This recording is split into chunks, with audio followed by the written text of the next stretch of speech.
Hello. आज हम forgetting का अगला पैरा पढ़ाने जा रहे हैं।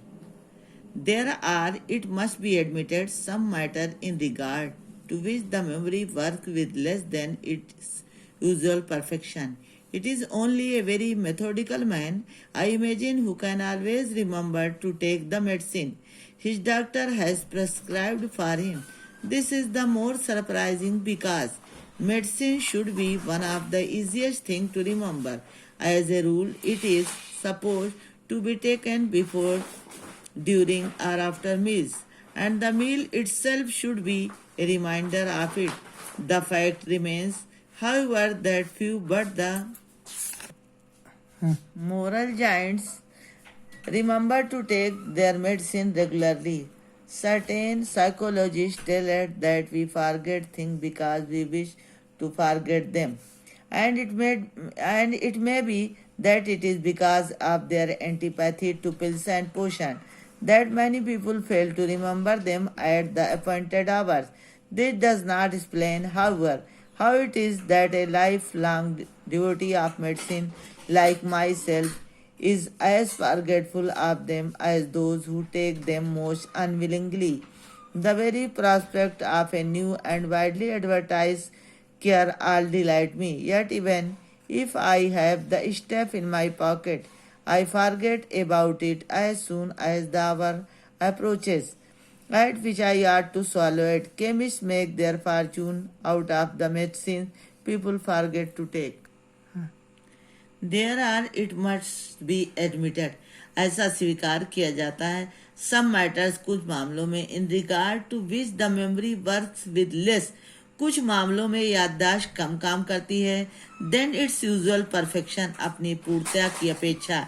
It is only a very methodical man, ये कोई एक नियमित कार्य करने वाला व्यक्ति होता है. I imagine, मैं कल्पना करता हूँ, who can always remember, जो हमेशा याद रखता है, to take the medicine, दवा लेने के लिए, his doctor has prescribed for him, उसके डॉक्टर जैसा उसे बताते हैं. This is the more surprising, ये ज़्यादा आश्चर्य की बात है, because medicine should be one of the easiest thing, क्योंकि दवा जो है एक आसान चीज़ होती है याद करने के लिए. एज ए रूल, जैसा नियम है, इट इज़ सपोज, ऐसी कल्पना की जाती है, to be taken before, during और आफ्टर मील, कि इसे पहले, बीच में या बाद में ली जाती है. And the meal itself should be reminder of it, और खाना इसे खुद याद दिला देता है. द फैक्ट रिमेन, सच्चाई ये वह है, however, that few but the, कुछ लेकिन, moral giants remember to take their medicine regularly, कुछ लोग अपनी दवा को नियमित रूप से लेने को भूल जाते हैं. सर्टेन साइकोलॉजिस्ट टेल अस, कुछ मनोवैज्ञानिक हमको बताते हैं, दैट वी फॉरगेट थिंग, कि हम चीज़ों को भूल जाते हैं, because we wish to forget them, क्योंकि हम उनको भूलने की कामना करते हैं. एज इट मे बी, जैसा कहा जाता है, that it is because of their antipathy to pills and potion, क्योंकि उनकी एंटीपैथी मीन्स घृणा, क्योंकि उनकी गोली के प्रति घृणा होती है. That many people fail to remember them, कि बहुत से लोग उसे लेने के लिए भूल जाते हैं, असफल हो जाते हैं. एट द अपॉइंटेड आवर्स, जब उसका समय करीब आता है. दिस डज नॉट एक्सप्लेन, ये व्याख्या नहीं है, हाउएवर, किसी भी तरह, how it is that A life long devotee of medicine, जीवन पर्यंत दवा का इस्तेमाल करने वाला, लाइक माई सेल्फ, मेरे समान, is as forgetful of them, उसे भूल जाता है, as those who take them most unwillingly, क्योंकि उसे न लेने की इच्छा होती है.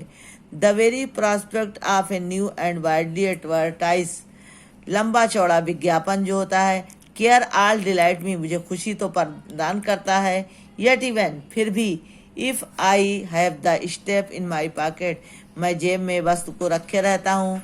आई फॉरगेट अबाउट इट, मैं इसे भूल जाता हूँ. As soon as the hour approaches, जब समय करीब आता है. And which I ought to swallow it, swallow means निगल जाना, जबकि हमें इसे निगल जाना चाहिए. Chemist make their fortune, chemist जो है अपना भाग बनाते हैं आउट ऑफ द मेडिसिन, दवा को बेच के. पीपुल फॉरगेट टू टेक, और लोग उन्हें लेना भूल जाते हैं.